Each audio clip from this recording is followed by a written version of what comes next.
Hey, what's going on, everybody? This is LB the Realist once again with Surrealistic Studios, where the real is surreal. Please, forgive me if I got a booger in my nose or my hair is a little messed up. I'm trying to get back into the rhythm here. So I wanted to report on Puerto Rico because it's been a while, too long for me. Viva Puerto Rico, my home country outside of Africa in the United States. They've been hit pretty fucking bad ever since Hurricane Maria struck. They've been getting blackouts. They just had a recent blackout a couple days ago that knocked out most of the island's electricity. They've been having schools shut down.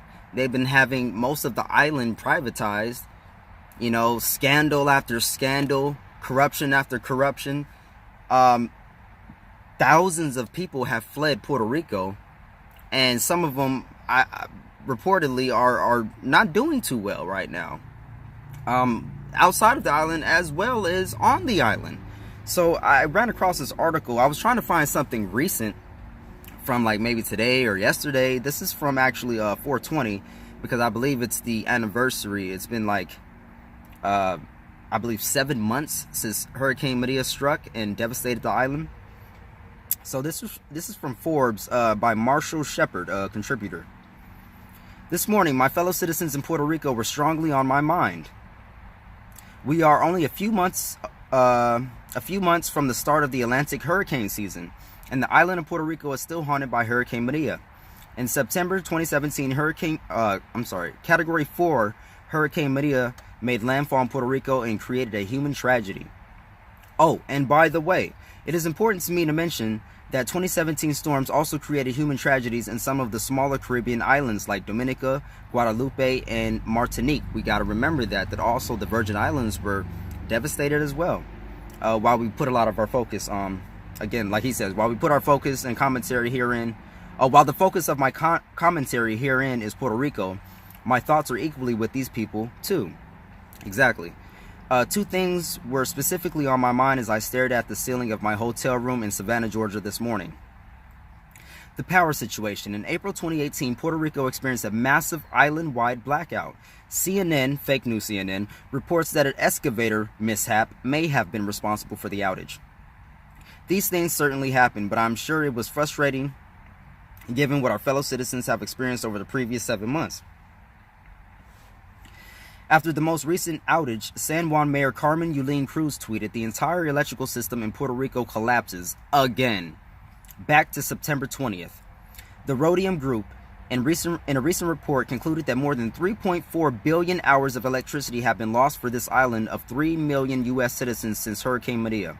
This makes it the second worst global power outage in history, first in the United States. Typhoon Haiyan resulted in about 6 billion lost hours of electricity in the Philippines in 2013. I find these facts reported in CNN to be startling 7 months after Maria. The blackout is already the worst in U.S. history, beating out Hurricane Georges in 1998 and Hurricane Sandy in 2012. Right now, Rhodium estimates power has been restored to 96% of the island, meaning that 53,000 households, between 100,000 and 200,000 people, still don't have electricity 7 months after the storm. It is important for me to be clear that I am very aware that many dedicated people of FEMA and other federal agencies and private contractors are working around the clock to fix this situation. However, it is important to consider the human, economic, cultural, and population losses this has created. I just honestly can't imagine this situation for Georgia, for instance. People rely on electricity for basic sustenance, life-giving medical equipment, transportation, and so forth. It should really make us all think the next time we complain about a few hours of inconvenience from an outage. Early predictions from my colleagues in the meteorological community call for a near-average Atlantic hurricane season in 2018.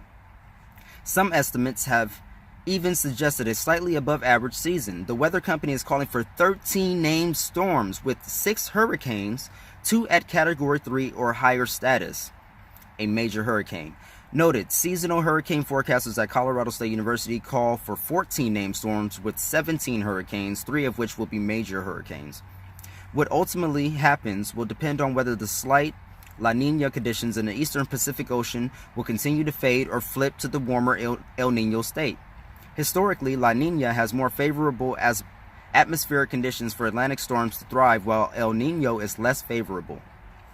Forecasters are also monitoring relatively cooler waters, a feature called the North Atlantic Oscillation and the long-term Atlantic Multi-Decadal Oscillation. Jonathan Bells writes an excellent discussion of the implications of these processes at weather.com. So, I'll go ahead and leave that in the description so you guys can check out the rest of that if you like. Puerto Rico's been hit hard, very hard. The people of Puerto Rico have been suffering and continue to suffer under these conditions. And now we're heading towards the new hurricane season.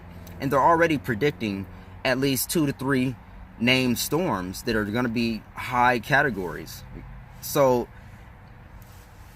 I'm hoping they get shit together quickly here, because time's running out.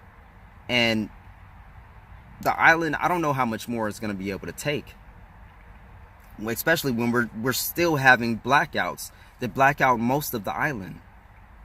And this guy, Mr. Marshall Shepard, points out something. This shit wouldn't be happening in a regular state.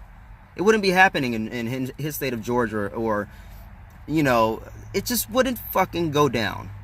And the fact that it's going down in Puerto Rico just goes to show you that the government thinks of them as second-class citizens straight up, you know, and they don't get the support and the supplies and the money that they need. And if they don't fix the situation quickly, it's going to turn into another devastating event in Puerto Rico. Let me know what you guys think in the comment section below. Like this video if you like, share it, and subscribe to me if you haven't before so I can keep bringing you news and updates. Again, this has been LB the Realist with Realistic Studios. I appreciate all of you guys that landed on this video. Please help me, support and support independent media and those that speak truth to power, because there's no telling how long this is going to last. And they're starting to really crack down with these new attacks on Jimmy Dore from CNN and the Washington Post, and the crackdown on media influencers and bills that they're trying to pass in order to deal with that, calling us fake news, saying they were spreading disinformation.